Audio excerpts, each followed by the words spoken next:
The seed of chaos was planted in the seemingly fertile ground of suburban tranquility. Sarah, a young, single mother, had poured her heart and soul into creating a safe and loving home for her 5-year-old daughter, Lily. Their small house, nestled on a quiet cul-de-sac, was their sanctuary. The neighborhood, with its manicured lawns and friendly faces, had always felt like an extension of that sanctuary. Lily, a bright and bubbly child with a mop of unruly brown curls, was the undisputed queen of their little world. Every afternoon, weather permitting, Lily would venture out to the front yard to play.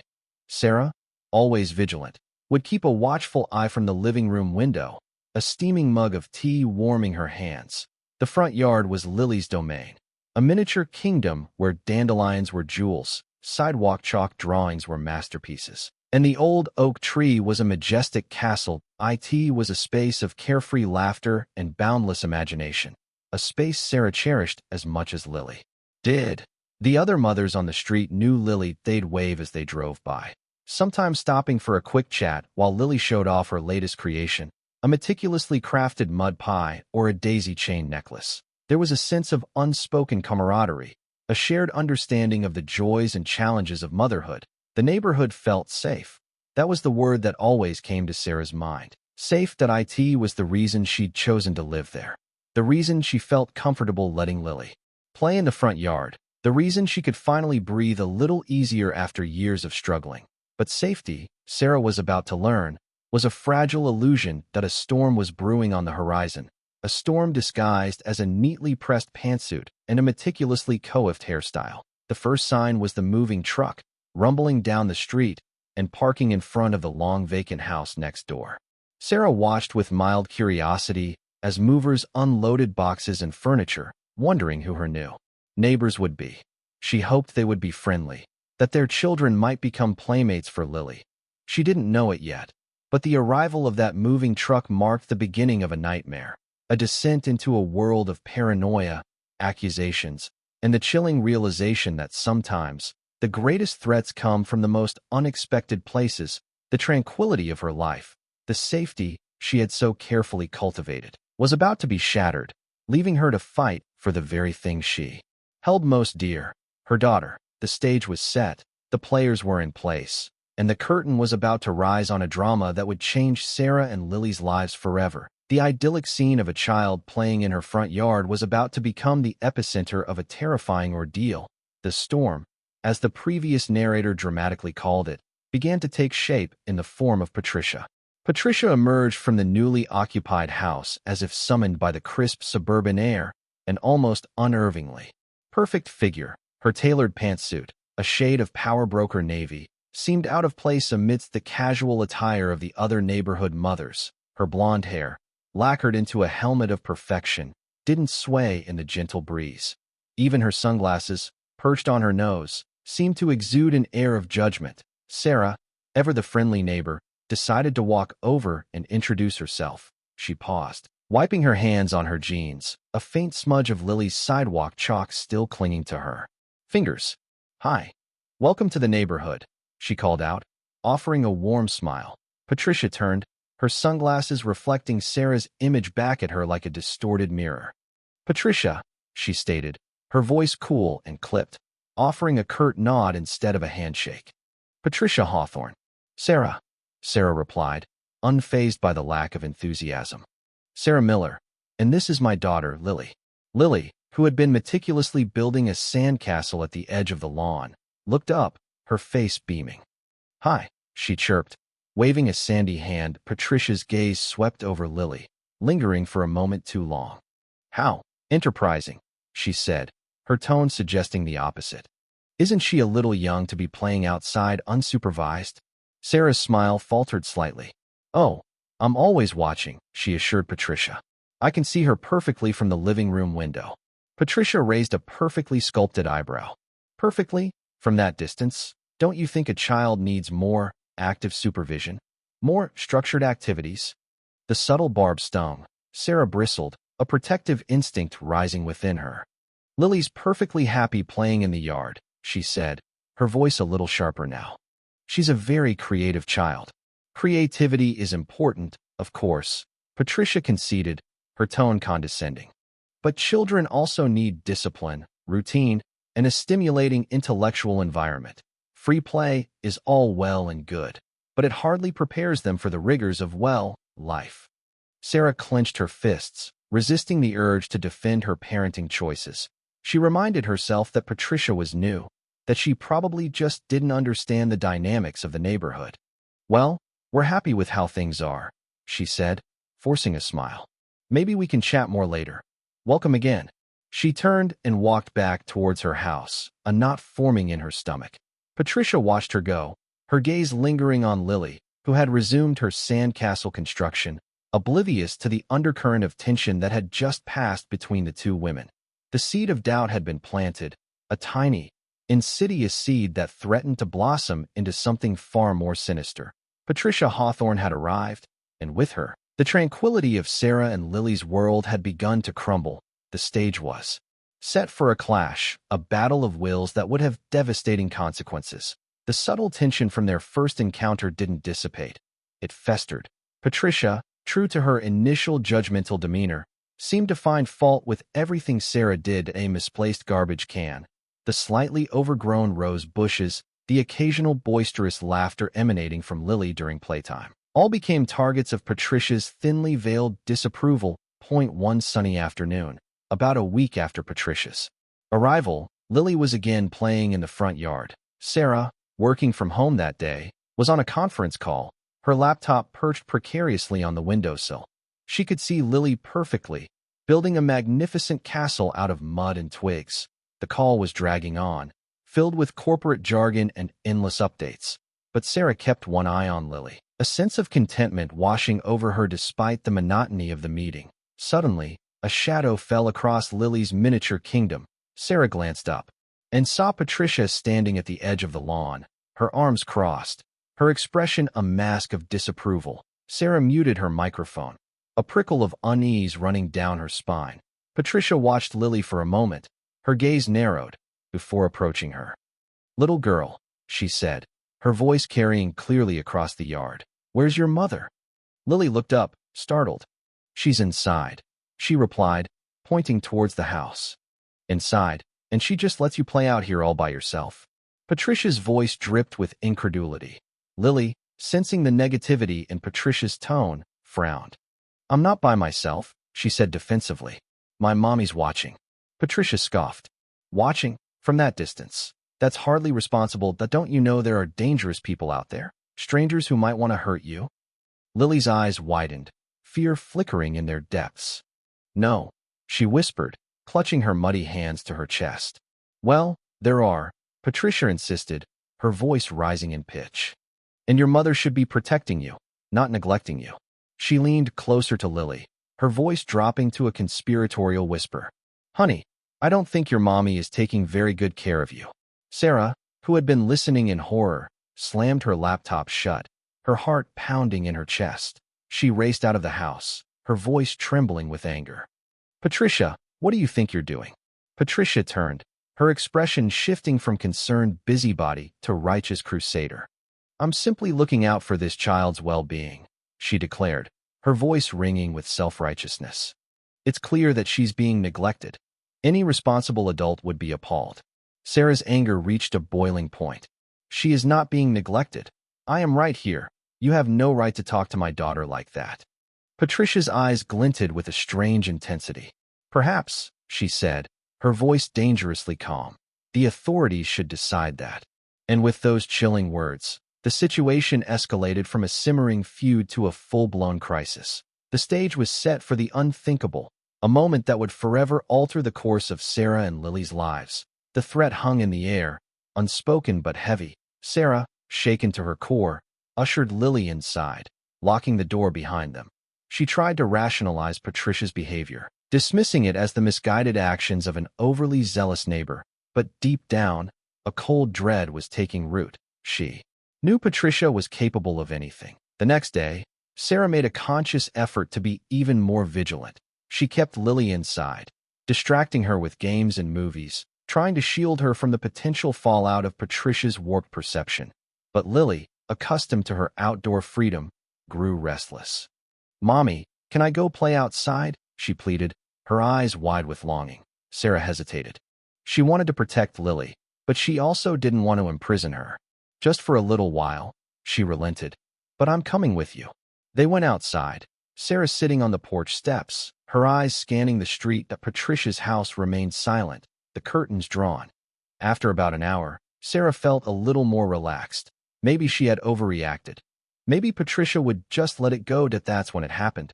Sarah briefly went inside to grab Lily a glass of water, leaving her playing with her dolls on the front lawn. Just a few feet from the porch. It was a lapse in judgment, a momentary lapse that would have devastating consequences. When Sarah returned, Lily was gone. Panic seized her, a cold wave washing over her, leaving her breathless. She scanned the yard, her eyes darting frantically. "Lily," she called out, her voice trembling. No answer. She ran to the edge of the yard, peering down the street. Nothing, just the quiet suburban landscape, deceptively peaceful. Then, she saw a glint of metal in the distance, the reflection of sunlight off a vehicle's windshield. Patricia's car, pulling away from the curb, a small figure visible in the back seat. Rage and terror surged through Sarah, a potent cocktail that fueled her every move. She knew, with a chilling certainty, that Patricia had taken Lily. She didn't hesitate. She ran back inside, grabbed her phone, and dialed 911, her voice choked with emotion. "My daughter, she's been taken. My neighbor, she just took my daughter." As she spoke, she raced outside again, her eyes fixed on Patricia's disappearing car. The quiet suburban street had transformed into a battleground, a stage for a desperate fight for her child. The nightmare had begun, and it was about to get much worse. Sarah's world dissolved into a blur of frantic activity. The 911 operator's voice, calm and measured, was a stark contrast to the chaos swirling within her. She repeated her address, her daughter's name, Patricia's description, her voice cracking with each word. As she spoke, she frantically tried to think. Where would Patricia take her? What was she planning? Meanwhile, miles away, Patricia was executing her twisted plan with chilling precision. She drove to a local park, a bustling hub of activity filled with families and children. She parked the car, turned to Lily, who was now crying softly, and put on a saccharine sweet smile. "Don't worry, sweetie," she cooed, her voice dripping with false concern. "I'm going to keep you safe now. Your mommy isn't taking care of you, but I am." Lily, confused and frightened, just stared at her, tears streaming down her face. "I want my mommy," she whimpered. Patricia ignored her pleas. She led Lily out of the car and towards a group of mothers chatting near the playground. With practiced ease, she approached them, her voice filled with righteous indignation. "Excuse me," she said, her voice loud enough to draw attention. "I need to report a case of suspected child endangerment. I just rescued this little girl from a clearly unfit mother." The mothers looked at her, their expressions a mixture of curiosity and concern. Patricia pointed to Lily, who was clinging to her leg, her face buried in Patricia's pantsuit. This poor child was left unattended in her front yard, clearly neglected and at risk. I couldn't just stand by and do nothing. Before anyone could respond, Patricia pulled out her phone and dialed 911. "Yes, I'd like to report a kidnapping," she said, her voice trembling with feigned emotion. "I have a young girl here, approximately 5 years old. Her name is Lily. I found her wandering alone and distressed. I believe her mother, Sarah Miller, is unfit and possibly dangerous. I fear she may try to harm the child." She provided Sarah's address, painting a picture of a chaotic and unstable home environment. She embellished the truth, twisting Sarah's vulnerabilities into evidence of neglect and abuse. She spoke of Sarah's single-parent status, her struggles to make ends meet, her perceived lack of discipline. With each lie, she solidified her narrative, casting herself as the heroic rescuer and Sarah as the villain. Back at Sarah's house, the first police car arrived, sirens wailing. 2 officers approached her, their faces grim. "Sarah Miller?" one of them asked, his voice stern. "We've received a report of a kidnapping. A woman claims you've abducted a child." Sarah stared at them, her mind reeling. "That's not true," she cried, her voice raw with desperation. "My daughter, she's been taken. My neighbor, Patricia Hawthorne. She took her. I called you. I reported it." The officers exchanged skeptical glances. "Ma'am, we need you to calm down," one of them said. "We need to understand what's going on." "Who is Patricia Hawthorne?" Sarah, fighting back tears, tried to explain, but her words tumbled out in a jumbled mess of panic and fear. She described Patricia's behavior, her judgmental attitude, her threats. But to the officers, it sounded like the ramblings of a distraught and potentially unstable woman. As more police cars arrived, the quiet suburban street transformed into a scene of chaos and confusion. Sarah, the loving mother, was now being treated as a suspect, while Patricia, the manipulative neighbor, was spinning her web of lies, painting herself as the victim and Sarah as the perpetrator. The truth was being twisted, the roles reversed, and Sarah was trapped in a nightmare of her own making. The stage was set for a dramatic confrontation, a battle for truth and justice that would have far-reaching consequences. The police, initially treating Sarah with suspicion, began to search her house. Every room was scrutinized, every closet opened, every drawer rifled through. The invasion of her privacy felt like a violation, a cruel twist of fate that they searched. Sarah pleaded with them, her voice hoarse from crying. "Please, you have to believe me. Patricia took her. She's trying to frame me. You have to find my daughter." The officers, however, remained detached, their faces impassive. "We're investigating all possibilities, Ms. Miller," one of them said, his tone devoid of empathy. "We have to follow protocol." While the search continued, Sarah's panic intensified. The minutes stretched into an eternity, each tick of the clock a hammer blow to her hope. She pictured Lily, alone and scared, trapped with Patricia, a woman who clearly harbored a deep-seated animosity towards her. The thought was unbearable.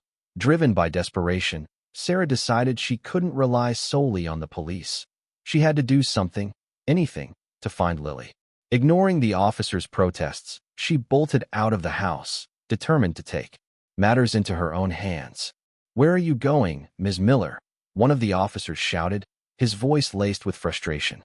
"I'm going to find my daughter," Sarah yelled back, her voice filled with fierce determination.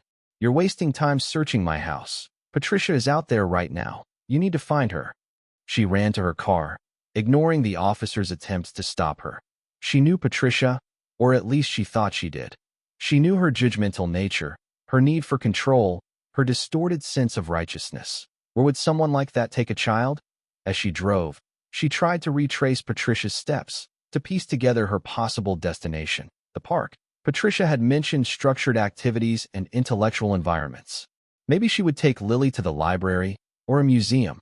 She started with the park, the one closest to their neighborhood. As she pulled into the parking lot, her heart pounded in her chest. She scanned the playground, her eyes searching for any sign of Lily or Patricia.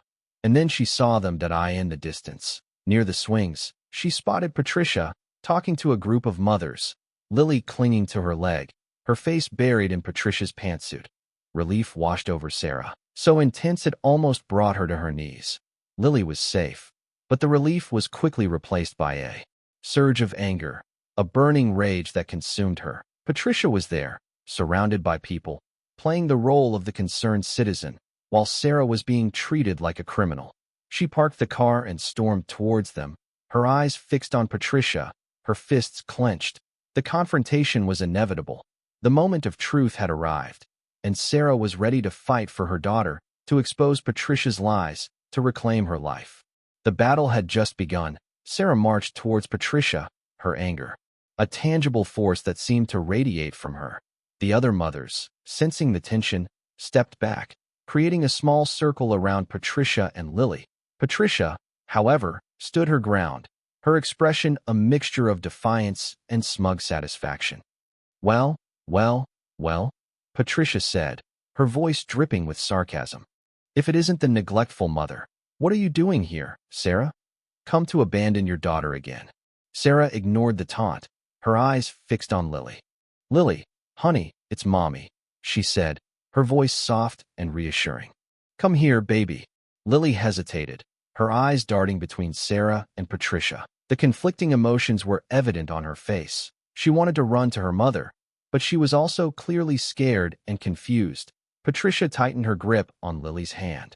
"Don't listen to her, sweetie," she said, her voice sharp. "She's not a safe person that I'm protecting you." Sarah's rage reached its peak. She lunged forward, grabbing Lily's other hand. "She's my daughter, Patricia. You have no right to keep her from me." A tug-of-war ensued, Sarah and Patricia pulling Lily back and forth, the little girl caught in the middle, her cries growing louder with each passing moment. The other mothers watched in stunned silence, unsure how to intervene. Suddenly, sirens pierced the air. Two police cars screeched to a halt near the playground, officers jumping out, their guns drawn. The sight of the drawn weapons sent a jolt of fear through everyone present. "Everyone freeze," one of the officers shouted, his voice booming across the park. "Drop what you're doing and put your hands in the air."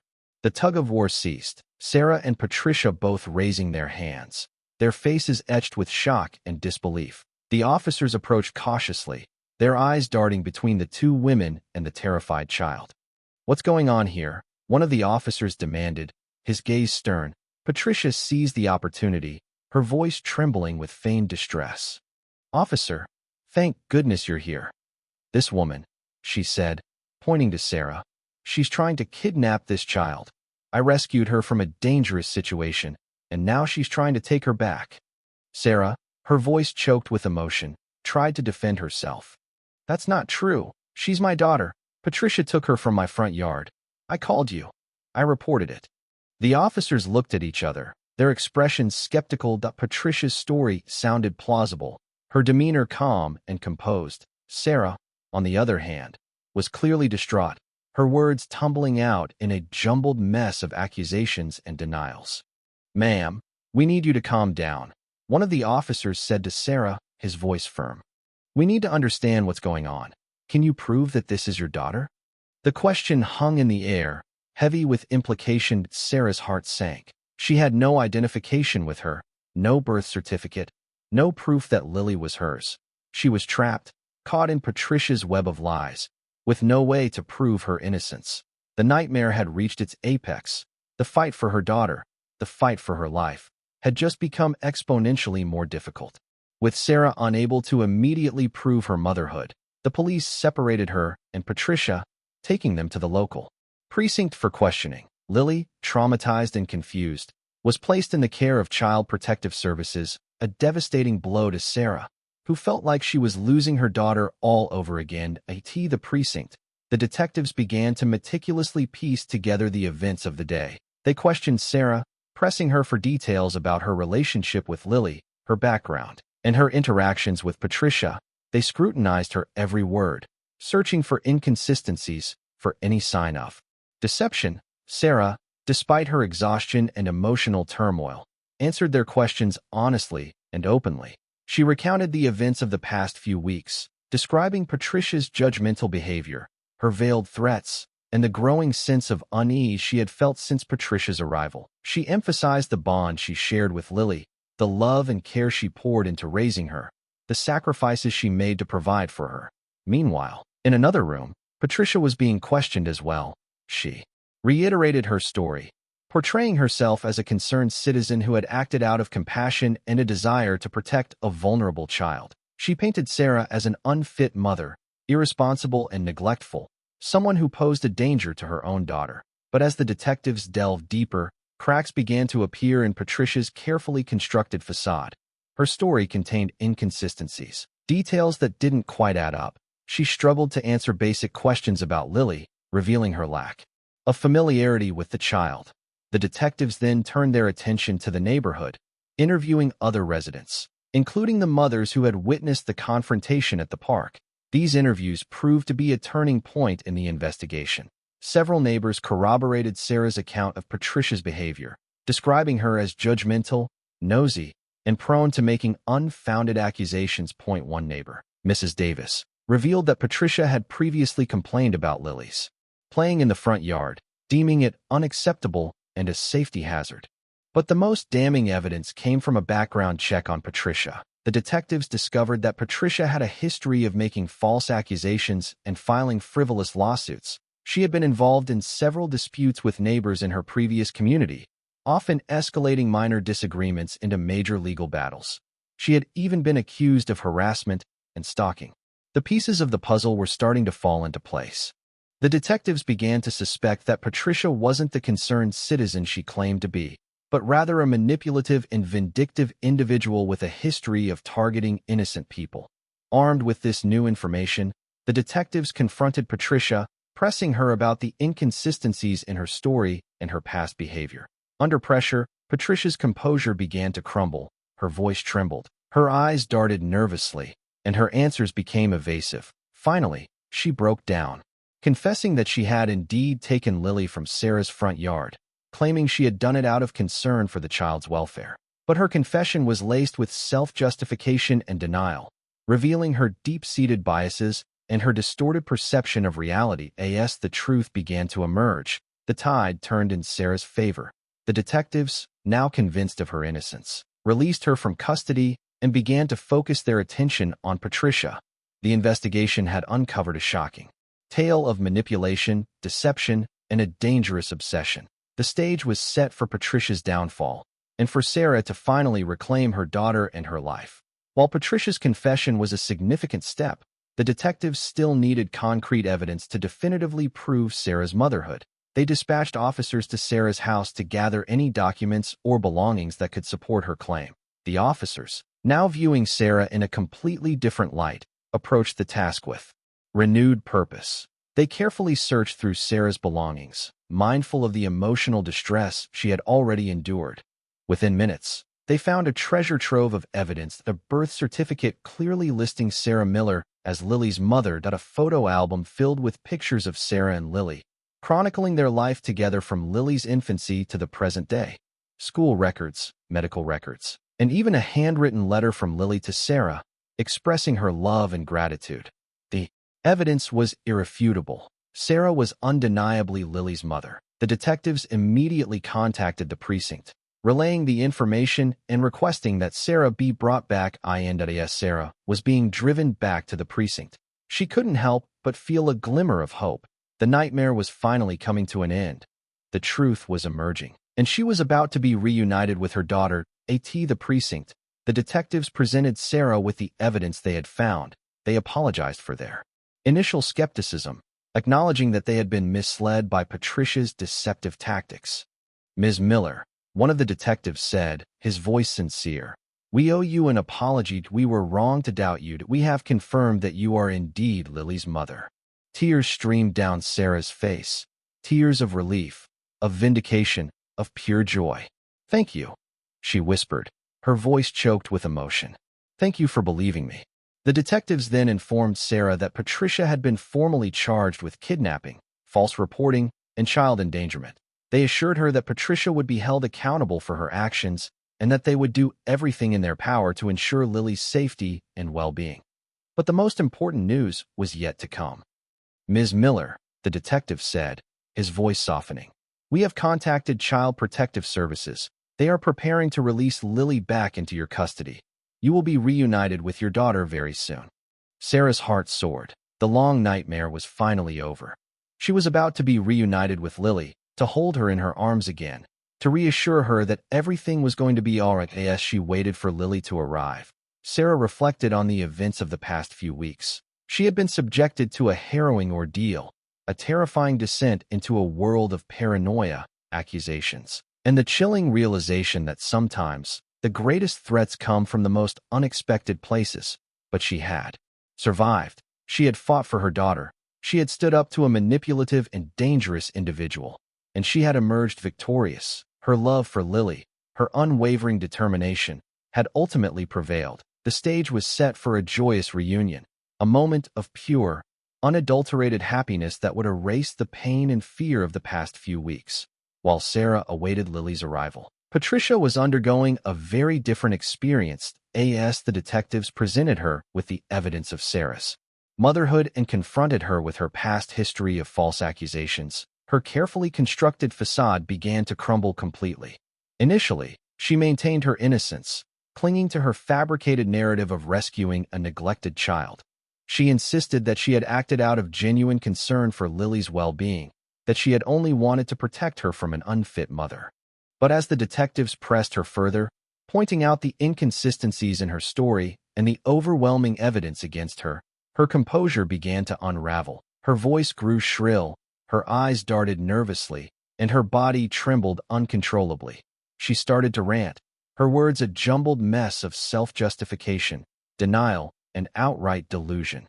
She accused the detectives of bias, of being manipulated by Sarah, of failing to see the truth about Sarah's unfitness.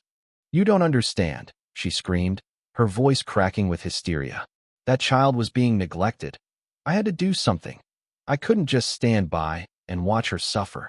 She then began to reveal her deep-seated biases and insecurities, her distorted perception of reality, and her underlying motivations for targeting Sarah and Lily. She spoke of her own struggles with motherhood, her feelings of inadequacy, her resentment towards women who seemed to effortlessly balance career and family. She confessed that she had envied Sarah's seemingly carefree life, her ability to connect with Lily on a deeper level, her natural maternal instincts. She had seen Sarah as a threat, as a reminder of her own perceived failures. She made it look so easy. Patricia sobbed, her voice filled with bitterness. "She didn't deserve that child. I could have given her a better life, a more structured life, a more disciplined life." Her ranting grew increasingly erratic and unhinged, revealing a disturbing glimpse into her troubled psyche. She spoke of her own childhood, her strict upbringing, her relentless pursuit of perfection.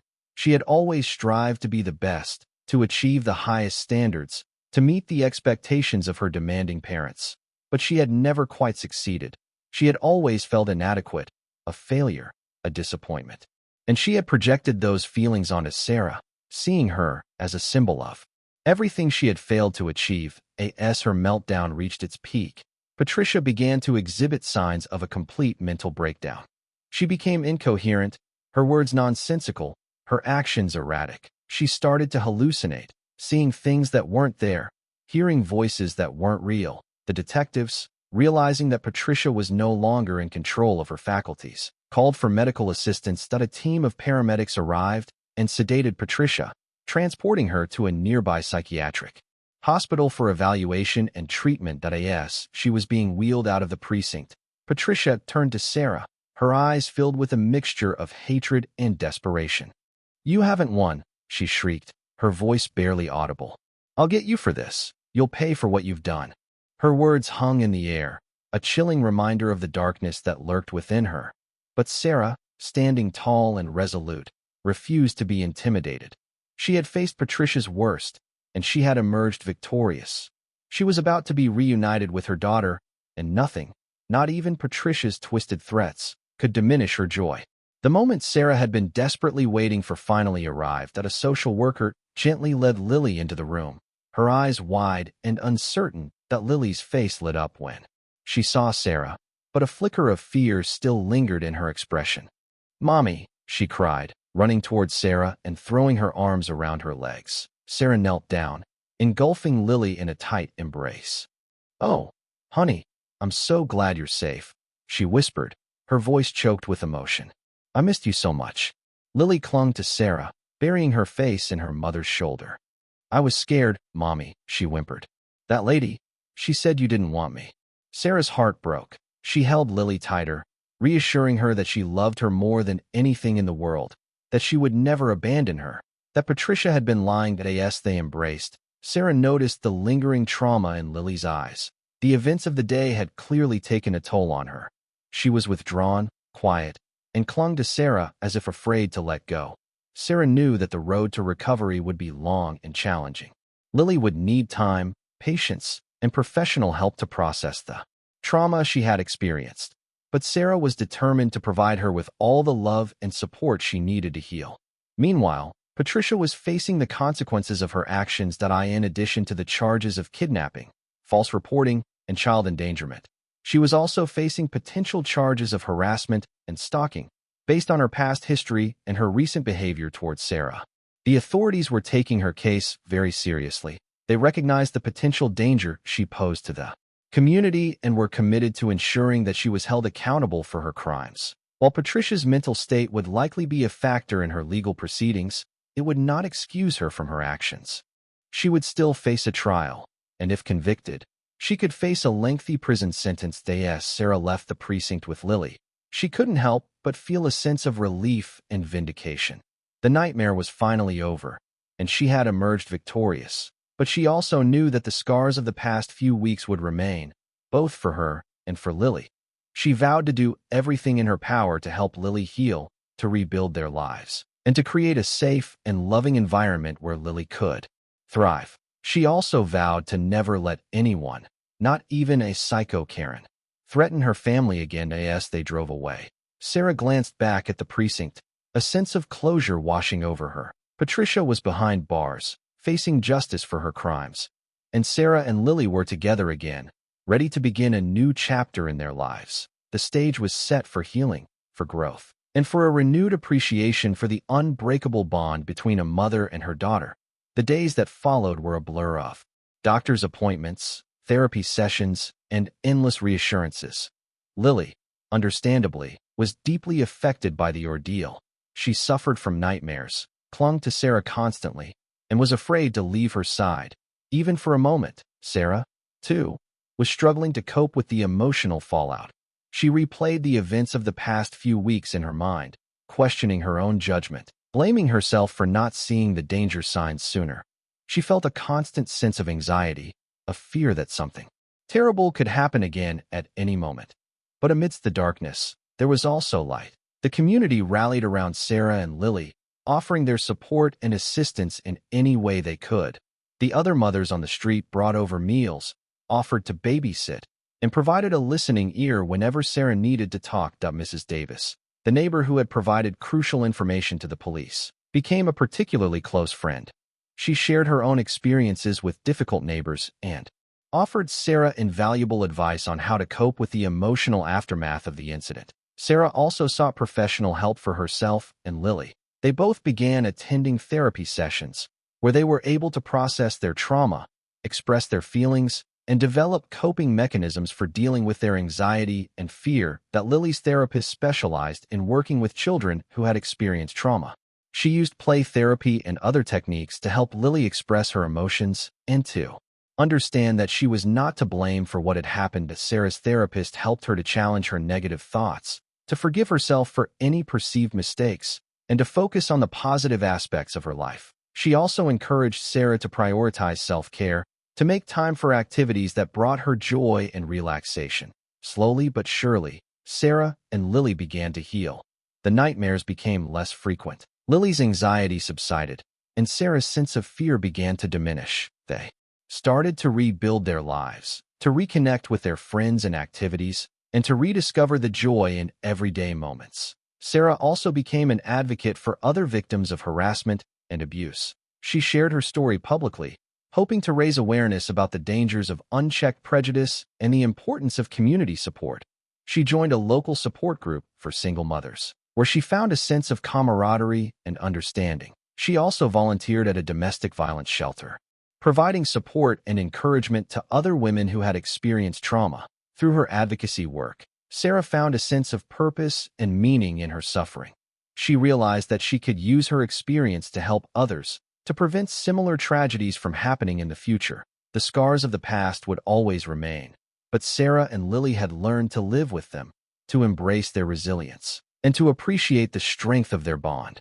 They had survived a harrowing ordeal, and they had emerged stronger, wiser, and more determined than ever to live their lives to the fullest. The stage was set for a future filled with hope, healing, and unwavering love. The legal proceedings against Patricia were lengthy and complex. Her mental state was a central issue in the case, with both prosecution and defense presenting expert testimony regarding her psychological condition. Ultimately, Patricia was deemed competent to stand trial, but her mental illness was considered a mitigating factor in her sentencing. She was found guilty on several charges, including kidnapping, false reporting, and child endangerment. She was sentenced to a lengthy prison term, with a requirement that she undergo intensive psychiatric treatment during her incarceration. The sentence brought a sense of closure to Sarah, knowing that Patricia was being held accountable for her actions and that she would no longer be a threat to her or anyone else. As for Sarah and Lily, they continued their healing journey. Supported by their community and their therapists, they learned to cope with the trauma they had experienced, to rebuild their lives, and to find joy in everyday moments. After much deliberation, Sarah made the difficult decision to move to a new home. The memories associated with their old house were too painful, too closely linked to the terrifying events of the past few weeks. She found a charming little cottage in a neighboring town, a place where she and Lily could start fresh, free from the shadow of Patricia's actions. The new house had a large, fenced-in backyard, perfect for Lily to play in safely. It was also located in a friendly, welcoming neighborhood, where Sarah felt a sense of belonging and security.